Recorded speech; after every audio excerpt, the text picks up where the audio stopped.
So what happens when this cult leader loses his fizz? Such a good question. Honestly, usually nothing, and that's called the deification of idiosyncrasy. I'm Daniela, scholar of cults, extreme groups, and extremely bad leadership, and author of Uncultured, growing up in the Children of God religious cult and going into the U.S. Army. And in Uncultured, I say the first rule of cults is you're never in a cult.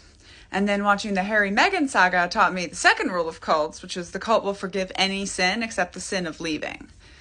The third rule of cults, I put into words from watching Donald Trump and his followers, and that is that even if he did it, doesn't mean he's guilty. And that is my way of expressing this concept of the deification of idiosyncrasy, which is our human kind of inane desire to make excuses for the inexcusable behaviors of our charismatic leaders. And of course, I always have to stop here and say, charismatic leader and charismatic authority is not the same as being charismatic, right? The word has evolved. When we describe someone as charismatic, we are talking about charming and handsome, tall, a few other things. We're not usually being like, oh, they're manipulative and they make a good cult leader and look at this trance talk and etc. Charismatic authority is simply authority that we have decided to give somebody over us because of certain qualities about them. And it initially came from pastors and religious figures. It supports the divine right of kings, right? Because it was God-given authority because of, these amazing qualities about you, or because you were born the right person. So usually nothing happens when the cult leader starts to go off their rocker. And it's also important to understand that a cult develops over time, right? So take the Children of God super extreme because the founder ultimately advocated for PEDO, which is horrible. But why didn't people walk away, right? And the truth is it didn't just happen at once, right? They walk you further and further into the extremism.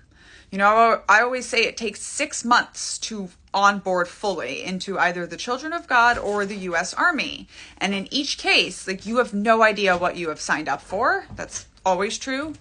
But also, you've put so much into it that you're probably not just going to walk away as soon as you see a regulation or a revelation that you don't like. And that's what I mean when I say entrance costs as well as exit costs.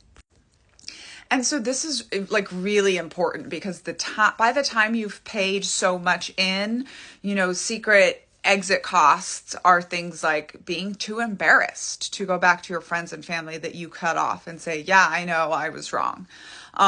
So our brains that do not like cognitive dissonance will continue to protect us by helping us continue to make excuses for goofy behavior. So usually, cult leaders that never are ousted or the cult falls apart, they will become more and more doddering, usually less and less in the eye of the cult, so that the people around the cult can continue to run it under the authority of the idea or the figure of the charismatic leader.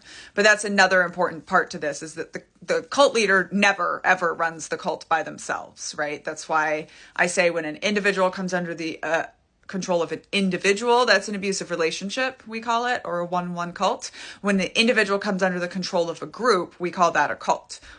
They're not just under the control of the cult leader. There is a whole structure that has been built, and don't forget the skinny white woman, to keep people under the control once they've gotten in.